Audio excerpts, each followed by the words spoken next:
Good evening to all the participants joined in the Delhi virtual program on work-life balance conducted by the Professional Skills Enrichment Committee of the Institute of Chartered Accountants of India in association with Heartfulness. We have with us today's resource person, Mr. B.G. Prasanna Krishna, and we have the experts, CA Dr. Pradeep Gupta, Dr. Rajiv Gupta, Madhurika Agrawal, and Mr. Deepak Khanduri. So that a grand applause, we welcome you all in this virtual platform of the work-life balance. We are conducting the virtual program on work-life balance on regular basis from Monday to Friday at 8:30 p.m. to 9:30 p.m. and on Saturday and Sunday at 10:30 a.m. so that all the members and their acquaintances are requested to join the virtual program on work-life balance on regular basis. With this, I am handing over the session to CA Dr. Pradeep Gupta for introduction of Mr. Prasanna Krishna, and handing over the session to CA, Mr. Prasanna Krishna. Thank you, Dr. Sambit. Mr. B.G. Prasanna Krishna holds a postgraduate engineering degree from IIT Delhi and is a senior information technology and environment consultant. He has worked at companies such as IBM, Wipro GE Medical Systems, etc. in leadership positions.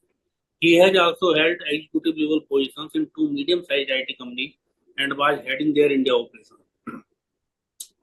To sustain his keen interest in working with nature and contributing to the society, he started Welfare Harvesters, a company specializing in field of rainwater harvesting and solar energy utilization. He has also a partner at MEOH Tech LLP, a company which is working in the area of promoting methanol economy. He is also into organic farming and has developed Krishna Organic Farms near Bangalore, which is operated fully on solar energy. Many fruits, vegetables, timber, flowers, etc. are being grown without the use of any chemical fertilizers or pesticides. He is a keen spiritual aspirant, a member of Heartfulness Institute, a certified trainer of the Heartfulness system, and is committed to his spiritual quest under the Heartfulness system of meditation. He has undertaken many research initiatives on benefits of Heartfulness meditation, prediction using AI ML algorithm, and has published many articles in PubMed Index journals. Over to Brother B.G. Prasanna. Thank you, Dr. Samit, and thank you, Mr. Gupta ji. A very hearty welcome to all the participants. So before we start, really, I think we have been practicing for about 10 days now since the chairman and Ravi Daji inaugurated this work-life balance workshop. We have been meditating for about 10-11 days now. So with this in the background, we thought it would be good if we can share some typical questions which come up as a part of the meditation practice. This not being an interactive session, I would really encourage everybody to post whatever clarifications you need on meditation. And then we'll try to address this workshop today. Let's try to address what we feel about meditation, how we can do it better, are we doing it right? All these questions do come up.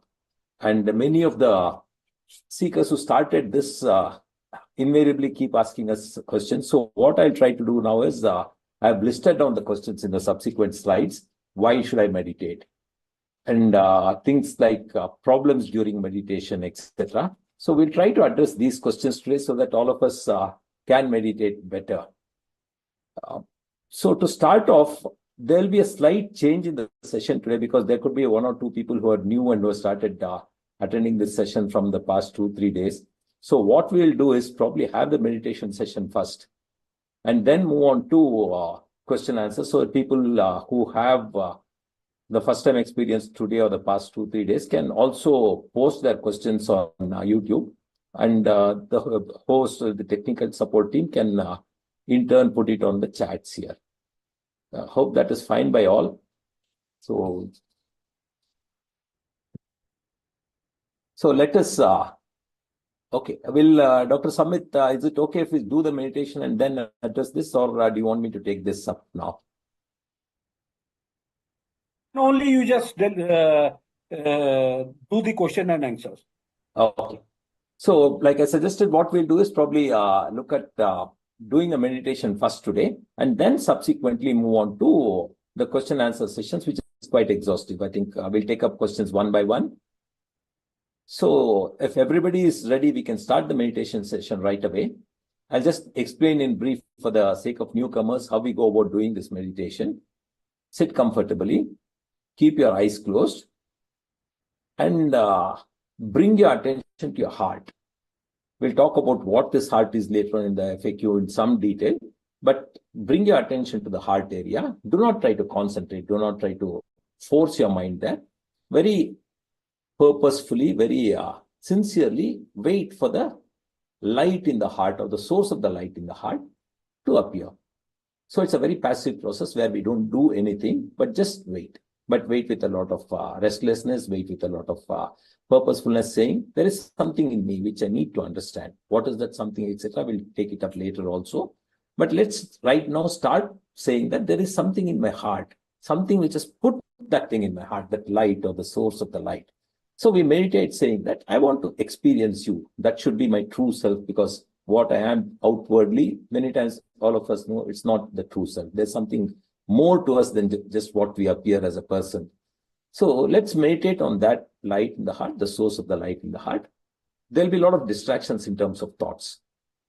So at that point of time, the moment you're aware of thinking of something else, if it's a good thought, don't try to enjoy it. If it's a bad thought, don't try to fight it. Just let it go. As far as we are concerned, we are waiting for the light in the heart to appear. That should be the basic premise. So it's a very passive exercise. So let's all start the meditation. Absolutely no strain on the system. Mind should be free.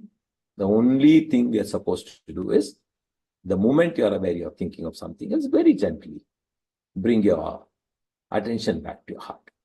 Is that okay? Can we start the meditation? After that, we'll address all the clarifications which we will get. So let's all begin meditation. After about 15-20 minutes, I'll say that's all. We can open our eyes that time. Please begin meditation.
try to observe in yourself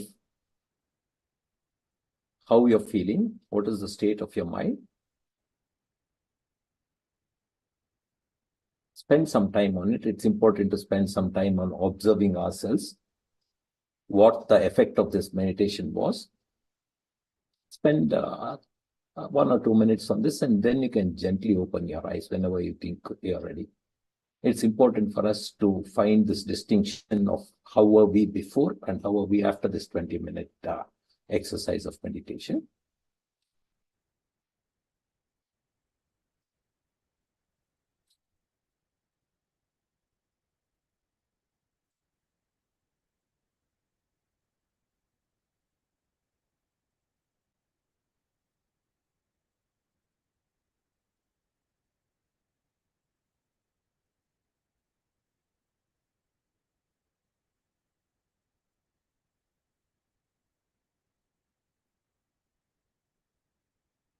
Yeah, if you're all ready, we can move on to the next session. I find that the chat box is full of questions. In a way, happy to see it. In a way, it shows that all of us are really interested in taking this forward. Thanks a lot. Because this is when you have so many clarifications, it's obvious that you tried and you need more clarification on this.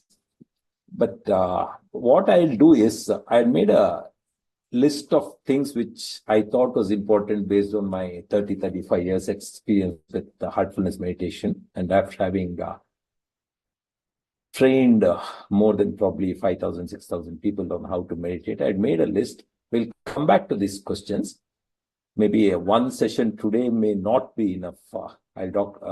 Maybe I'll request Dr. Gupta and Pradeep Gupta and Dr. Samvit ji to guide us on whether we can have some additional sessions on this. But right now, let me take this forward and see how much we can cover in this. A lot of these questions talk about things like why meditate? I think that's been a question. Basically, glancing through the list, I thought that's been one thing which is common in everybody's mind. I'd like to start with the first question. Actually, this was the question I posed to my trainer when I started meditating way back in 1990. I was in Atlanta, and one of the persons in my office was a trainer of meditation. One day over a casual talk, he told me it's good to meditate. So I thought this over and I asked him, see, I'm a good person. I'm very happy, contented. I try to serve my family and society to the best of my meditate. Why should I meditate? He said, yeah, this is a common question everybody has. You feel you're a good person. You don't trouble anybody. You don't willingly cause harm to anybody. And you try to take care of your family, your society. But he asked me, please don't be embarrassed or angry with me that I'm asking you a question. I know you've just come back from India. So what do you think is the difference between you and a buffalo lying in the streets of India? They are very happy. They're very contented. They take care of their families. They give milk. They give cow dung. Are you different from them? If so, how are you different? That sort of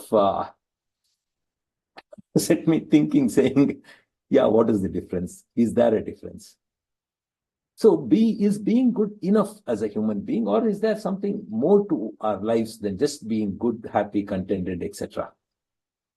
And what is it we are trying to serve? He gave me a good example also. There was a Chinese philosopher by name Confucius who said, if you give a man a fish, you've fed him for a day. But if you teach a man how to fish, you've fed him lifelong. So service can be at different levels. It can be at teaching a person how to learn a language or giving 10 rupees to a beggar. But at the end of it, are we serving to the best of our abilities? If not, how can I become more able so that I can serve my family better? I can serve my society better. How can I become more able, more qualified to do that? He also gave me an example saying, see, suppose you want to give $5 to somebody. You should have at least $6 in your pocket, no? If you have only $5 or $4, how will you give $5 to anybody for that matter? So one of the things we need to focus on, which actually brings us to the third bullet. What is the purpose of my life and meditation? He said the focus is on developing yourself. What are we trying to become? We'll have to find out, because each one of us have our own aspiration, own ambition. Some of us want to make money. Some of us want to make good name. Some of us want power. Some of us want recognition in the society. So it all depends on us, what is it that we want to become? So is there a common purpose as human beings we have to achieve? So actually my trainer at that time told me, think of it. What is the purpose? So I don't know. I told him, yeah, I should become probably a better person. He said, that's it. One of the main reasons for any existence is you should be better. If you go to school, if you study in 3rd standard for 10 years, is your education objective being achieved? I don't think so. Some point of time, we have to move to the 4th standard, right? I read a very good example some days about, I think, a week back. I was reading through some book and somebody gave an example, Suppose you have a child which is 3 years old. Normally, a 3-year child would be about, say, 3.5, 4 feet, right? The family feeds it well. The mother takes very good care of it, gives it good food. And after 2 years, when the child is 5 years, suppose the child has become 2.5 feet from 4 feet. How would the mother feel? Very sad situation, no? Same thing, like you're studying in 3rd standard for 10 years. How would your teacher feel? How would your parents feel? So one of the purpose of our existence is to look within ourselves. See, this spiritual aspect or the ethical values, nobody else can judge, only we can judge. I can put up a very brave face saying I'm a very honest person and all that, but am I honest? Only I'll know the answer. Nobody else can gauge. So we have to look at ourselves and say, am I becoming a better human being? If not, how can I become a better human being? I think there's no question about it, right? All of us want to be good people, better people. Version 1 of Prasanna should be improved to version 2, version 3, version 4, version n, so that I become a better and better person every day of my existence. If I continue to be the same person what I was 1 year back, last week, I have not grown, no? I have not grown in my life. So I think this meditation system, in my personal opinion, and I think many of us who are here trying to conduct these trainings, all of us agree that yes, I am not a perfect person. I should move towards perfection. How? By becoming better and better. So that was what was, see, another example I want to give here is my first meditation. When I sat for my meditation first, he said, my trainer told me, he gave me all these examples and said, do you want to meditate? No, I said, okay, I'll try. I know I'm not a perfect person. If this can help me be a perfect person, I'll try it. He made me sit like what we were all sitting for 20 minutes. Those 20 minutes were the most shocking time of my life, In that 20 minutes, not even half a minute or 1 minute, I could think of the light in my heart. My mind was all over the place. I was thinking this, that, and the other. All of us, to some extent, some to a less extent, some to a greater extent, have a very high expectation, high level set for ourselves. When I was doing my BE, I was a gold medalist, and then I went into IIT very easily, finished in the top half of the class without too much effort. And I always thought I was a very bright person. But this 20 minutes was sort of a kick in the back, saying, what are you doing? If you can't focus your mind for 2 minutes in this 20 minutes, you're really wasted 18 minutes of your life. In terms of percentage, I don't know how much it works out to, but it's a significant percentage, right? Probably 10% is all we are effective in. It reminded me of how I worked in office, how I studied as a student. I would hold the book, and majority of the time, my mind would be running here, there, and all that. Maybe 10% of the time, I was really able to focus. Even Einstein has said, Einstein is supposed to have used his mind's capacity for about 10-12%. Even he could not use the 88% or 90% of his mind. And he came up, all of us know what Einstein did, right? So a common man probably uses 5%, 6% of the brain's capability, mind's capability, or the heart's capability. That's all we can use right now. How do we make it from 5% to 6%, 10%? So that is the challenge. And does meditation help in it? We have to try it. It's like saying, do you love your parents? Do you love your wife? Do you love your husband? Do you love your children? All of us will say yes. But when you say how, we can't explain at all, right? That is because that is something which cannot be put in words. It's like tasting a mango. How does a mango taste? Somebody says it's sweet, sour, fibery, juicy. To find out, you have to eat one. So for perceiving different things, there are different means provided by nature. And to perceive the purpose of my existence, I think we need to sit quietly, meditate. That's where it comes. That's the reason why there was a question also saying, how long do I need to meditate before I realize the importance or the relevance of meditation? I think we should try it for 3 months. Some people realize it in a week. Some people take 15 days. But by 3 months, if you do it sincerely, all of us feel, yes, there is something lacking in me which I can go beyond and do my meditation. That was one thing. If you have more questions, we have a long sessions ahead, so we can always discuss that. The second question, which I personally faced when I was in the US, I was there for a year. I was not married. My parents were very, very, very worried when I told them I was meditating. Kya bhai, tum sant ban jaoge kya? So this is the second question. By meditating, do I have to give up my personal and family life? The very straight answer in Heartfulness is no. Actually, meditation should make us a better professional, a better family man or a woman.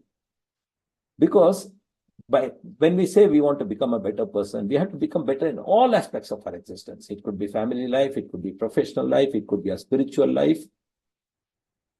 So that is the goal. We have to become a better professional in the sense we have to become better in all aspects of my life. This is where meditation helps. Okay. Yeah, I'll move to the fourth bullet. We'll come to the questions. I'm sorry, but we may run out of time, but I think we'll talk about how we can handle the questions. How does meditation help in improving my life? And the next bullet also, when I meditate, what is happening in my system? What is it that is developing / evolving in me? Okay, I'll just drew this slide because I thought, see, we have 3 bodies in our existence. The ancient Shastras talk about it also, that there is a physical body, there is a subtle body, and there is a causal body. It's here, physical body, subtle body, and causal body. Like the physical body, it's the frame structure we have, the hardware in the whole thing. How do we grow our physical body, evolve our physical body? By good food, good exercising, cleanliness. We take a bath, we brush every day once or twice, by dressing properly. So we do a lot of things to take care of our body, physical body, that is. How does the mind, how do we take care of our mind? Education, value systems. Some of us like music, some of like arts. It gives us a lot of relaxation. That's what we do to evolve our mind. By education, by value systems, our mind becomes better and better. But there is a third component which is very important. That's the soul. What is the food we give to that? Like body, we give nutrition, food, and physical body. Mental body, we give education. But what is it that we do for the soul? So if I have to become a better person, it has to be across all these 3 bodies. The cross of physical body, the subtler mind, and finally the causal body. See, going back to, we don't have to believe in this, but most of the religions talk about the soul as being immutable. It's already perfect. You don't have to do anything. So the body, how much can I become? If right now I'm 5 feet 6 inches, 63, whatever I do, I can't even become 5'7", right? I may put on weight, that's all. How much can I walk? Probably 10 kilometers, 15 kilometers. After that, my body tires out. So there is a limitation to which a body, physical body can evolve. But there is this center thing, the mind, the subtler body, which can evolve. In fact, Swami Vivekananda says, our mind can soar into the skies of super consciousness and to the depth of the subconscious in deep oceans. Our mind is capable of that. So we need something to train the mind. And that can happen through meditation. So what we are really trying to say is, if we have to evolve, body has limitations, the soul, according to whatever the books, is immutable. It can't evolve. It's already evolved. So the only thing which can help us evolve is the mind. So we are trying to focus on our mind. That's why in meditation we say, sit with an assumption that there is light in the heart. You know, there are various things. For example, if at the starting of meditation I told you, don't think of a monkey. At least for 1 minute, you're not supposed to think of a monkey, especially a black monkey. When you say that, during the meditation, all of us will think of a monkey, right? Our mind is like that. If you tell it, don't do it, you know, it's like a kid. If you tell the kid, this fire is hot, don't touch it. It'll look here, there, when nobody's watching, it'll go and touch that fire. And then realize, yes, I should have listened to them. Similarly, a mind, whenever you say, don't do this, like many times we say, don't get angry to ourselves. But we keep getting angry. Smoking. I read somewhere that giving up smoking is the easiest thing because I've given it up 1,000 times. So, all this is, this really proves that mind cannot be controlled. But what can the mind take is, it can be regulated. Suppose somebody is sick in hospital, somebody very close to you is sick in hospital. Even when you're working on your computer, working at office, your mind is constantly thinking about that person, no? What can I do? What can I do? Should I take them to a different doctor? So what is really advised is, don't try to put a barrier to your mind. Make it think of a positive thing. And that positive thing in meditation is our inner self. We try to think of the light in the heart, who has put the source of the light in the heart. It will take some time for us to understand, yes, I was like this 3 months back. Now I'm slightly different. So one of the things which is really encouraged, Stan also kept talking about it, is journaling. I think this habit of diary writing every day before going to bed, write 1 or 2 lines. That's good enough. Saying that this is how I felt during the day. And when you go back and read it 3 months, 6 months down the line, you'll be surprised. Wow. I was like that. I used to get so angry about these things. Somebody came and in the road and one auto fellow was trying to overtake me. I shouted at him. Now I really don't care. I just leave the way and say, go, go. Mera kya hai? Utna jaldi mein nahi hu main. So these are small things, like my smoking. I gave up smoking. I tried, I gave that example. I used to smoke quite a lot, 10, 20 cigarettes a day. Without even me knowing about it, it had stopped. So I surprised myself. Wow, when did I stop smoking? So these are the things we find in ourselves, in our lives, that makes us feel that, yes, there is something to it. And for that, we have to do the practice. So even when I was seeing the questions coming up on the chat, I was thinking, yeah, people should be meditating, not writing questions at that point of time. So my very sincere request to all of you is, please spend the time for meditation, exclusively for meditation. We can do everything outside of it as and how we want. Okay, now to the last bullet. What do I want to have in my life and what is it that I do not want to have in my life? Can I request the tech support team to collect from the people on YouTube about comments saying what is it they think they want in life and what is, for lack of a word, I put unwants here. What is it that I don't desire to have in my life? I just put some examples. All of us want happiness, joy, pleasure, health, good friends. And last but not the least, all of us want some money and some wealth in us. We don't like sickness, miseries, enemies, anger. This list can go on, So, but if you look at it, how do you get happiness? How do you get joy? How do you get pleasure, health, good friends? Through mind. Mind is the instrument. The common denominator for both what we don't want and what we want is the mind. So like we discussed, we are trying to reform our mind, make it better and better. From that 5-6% capability, we are trying to bring it to a 7-8% capability. All of us can't be Einsteins with 10-12% capability. So we are trying our best to move forward. Okay, so yeah, this is the next section. What are the problems we face during meditation? I get a lot of thoughts during meditations. What should I do? This is like what I told you, 2 minutes is all I could meditate for in the 20 minutes I was sitting, not even 2 minutes. what should I do? When after my first meditation, I was filled with shame and disgust with myself. What the hell? I'm not even able to meditate, control my mind for 20 minutes. What is wrong with me? I told the same thing to my trainer and he said, don't worry, it happens to everybody. That was some sort of relief, but not a very happy thing, Just because it doesn't happens to everybody, it's not good. But what I realized as I proceeded is thoughts will be there. See, this mind has a capacity to think of 100 different things at the same time, maybe 1,000. Some scientific research has said that there'll be 70,000 thoughts every day, different streams of thought, 70,000. There's a research done at Harvard where it said it will be at least 70,000 thoughts. So how is it fair that I expect when I sit for meditation, no thought should come?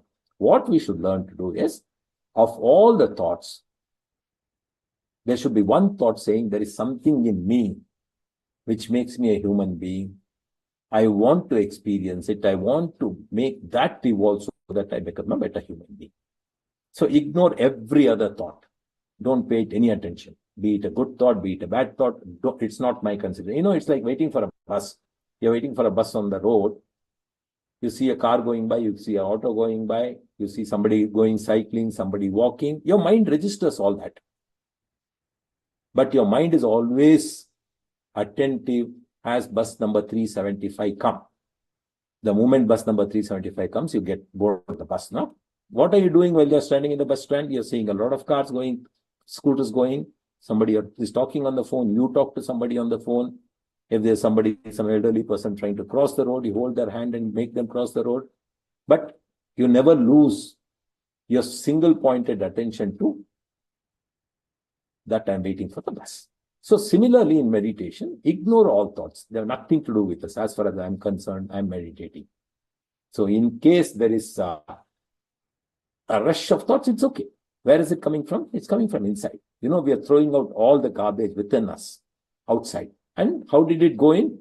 It went as thoughts. How should it go? It's going as thoughts. So that's why after any meditation, you will feel lighter. Just because during meditation, there were a lot of thoughts, it doesn't matter. Good that it's going out. All the dirt in us is going out. So that is the crux to it. We should not worry about thoughts. Thoughts will be there. It's like my eyes open. If I say I want to see only this tree, when with my eyes open, it doesn't happen. It notices everything around. But your attention is, if a painter is drawing a tree, his attention is only on the tree. He doesn't worry too much about what's behind him, although his eyes see it. So that is what is there. So this common problem of getting a lot of thoughts, which all of us have, even I had it, is ignore thoughts. Be aware of the fact that you're meditating. Okay. Yeah, the next thing which people feel is I feel sleepy during meditation. Well, it happens sometimes, may not be sleep. It's a very relaxed state. When you're very relaxed after a hectic day, or even when you're very relaxed during meditation, you tend to lose your consciousness. It's okay. It's good that it's happening. Enjoy it while it lasts. Like they say, samadhi state in meditation, no? Maybe we are entering there. Okay. Yeah, I cannot concentrate during meditation. What should I do? You should not concentrate during meditation. You should let the mind free. It's a very, very relaxed exercise. Don't try to concentrate. Let your mind free.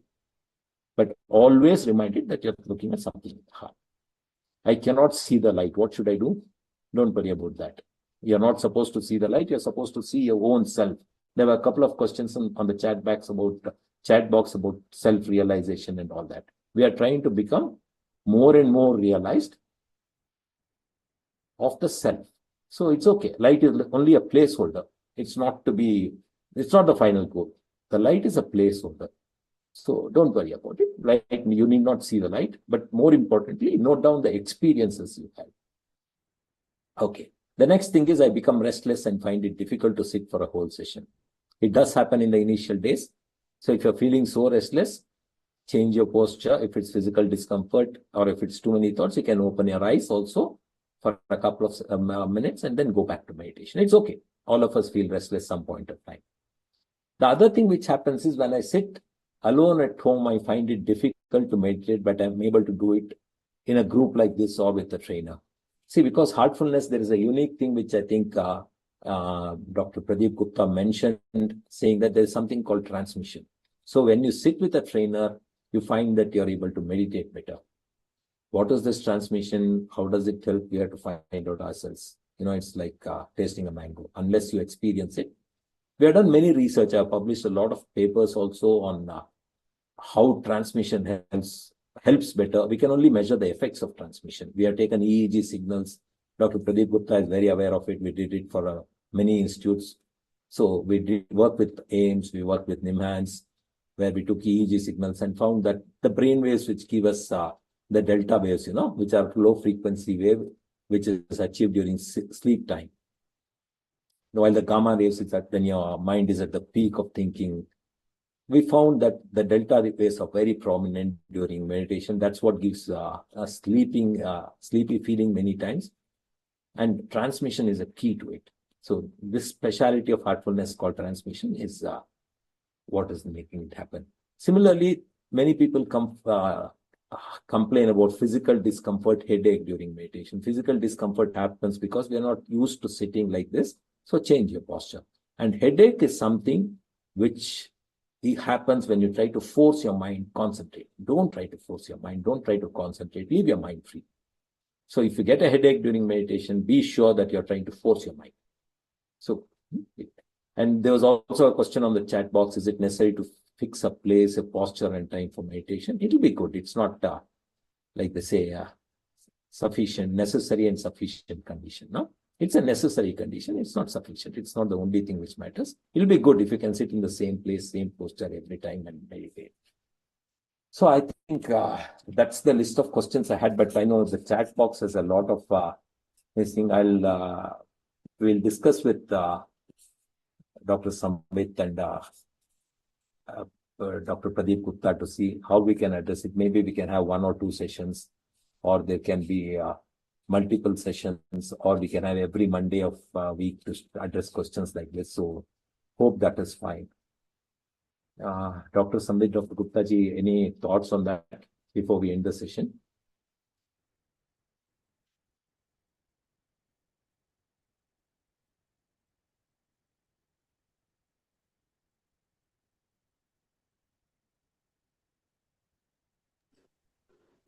Prasanna, yeah, I feel that you can go to the chat box if there are any questions unanswered. You can also cover that. And if there are further questions, then we will cover that. Yeah, we have 17 questions, Pradeep ji. So I don't know if we can address all of that. Should we have a separate session for that some other time? Okay. There's 17 questions there. That's my concern. We are running out of time already.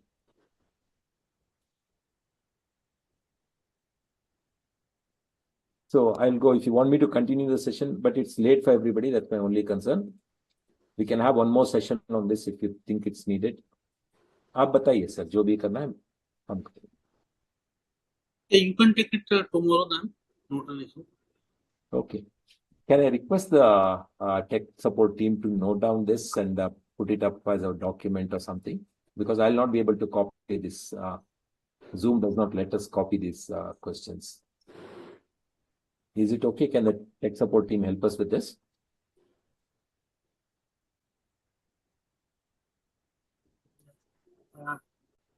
I think it is. Dr. Sambit, any further questions? Yeah. Questions? No questions. Okay. Because most of the questions Prasanna ji has covered very beautifully. So I think we will call off the session today. Okay. We are thankful to Mr. Prasanna Krishna for deliberating on the various aspects of the meditation. We are also thankful to our experts, CA Dr. Pradeep Gupta, Dr. Rajiv Gupta,